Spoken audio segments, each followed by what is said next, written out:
ایک بادشاہ لوگوں کو خنزیر کھانے پر مجبور کیا کرتا تھا۔ ایک عالم نے اس کا یہ حکم ماننے سے انکار کر دیا۔ بادشاہ نے اسے پیش کرنے کا حکم دیا اور کہا، میں اپنے سامنے اسے خنزیر کھلاؤں گا، کھانے سے انکار کرے گا تو اسے قتل کروں گا۔ چنانچہ عالم کو بادشاہ کے دربار میں لایا گیا۔ دروازے پر موجود ایک عہدیدار نے بزرگ کے کان میں کہا، آپ کے آگے جو گوشت رکھا جائے گا وہ بکری کا ہوگا، لہٰذا جب بادشاہ آپ کو خنزیر کھانے کا حکم دے تو آپ بے فکر ہو کر کھا لیجیے گا۔ میں نے خفیہ طور پر سب انتظام کر لیا ہے۔ دیکھنے والے خیال کریں گے کہ آپ خنزیر کھا رہے ہیں، لیکن ہوگا وہ بکری کا گوشت۔ اس طرح آپ کی جان بچ جائے گی۔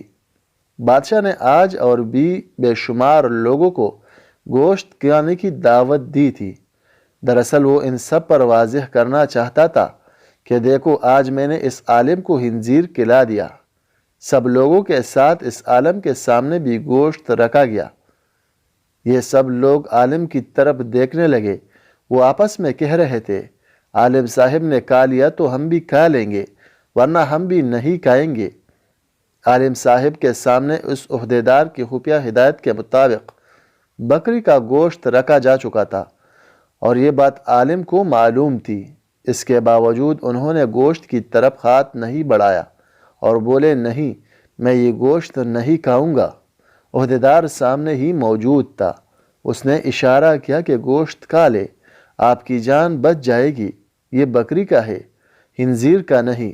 اس اشارے کے باوجود وہ ٹس سے مس نہ ہوئے۔ ان کے انکار پر بادشاہ نے اسی عہدیدار کو حکم دیا، اسے باہر لے کر قتل کر دیا جائے۔ عہدیدار کو عالم کو لے کر باہر آیا اور حیرت زدہ انداز میں بولا، میں نے آپ کو بتایا تھا۔ دربار میں بھی آپ کو اشاروں میں کہتا رہا کہ آپ اس گوشت کو کھا لیں، یہ خنزیر کا نہیں ہے، لیکن افسوس آپ نے میری بات پر اعتبار نہ کیا۔ کیا آپ نے یہ گمان کیا تھا کہ میں جھوٹ بول رہا ہوں؟ عالم نے اس کی بات کے جواب میں کہا، ایسی بات نہیں، میں جانتا تھا میرے سامنے جو گوشت تھا وہ بکری کا تھا، لیکن دربار میں جتنے لوگ بھی موجود تھے انہیں تو یہی معلوم تھا نا کہ وہ گوشت خنزیر کا ہے، اور جب وہ گوشت کھاتا میں تو سب یہی خیال کرتے میں نے موت کے ڈر سے خنزیر کا گوشت کھانا قبول کر لیا ہے، اور سب لوگ میری پیروی کرتے اور خنزیر کا گوشت کھانے لگتے۔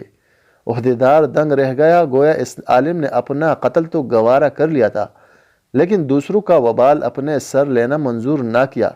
عالم کی شان یہی ہوتی ہے۔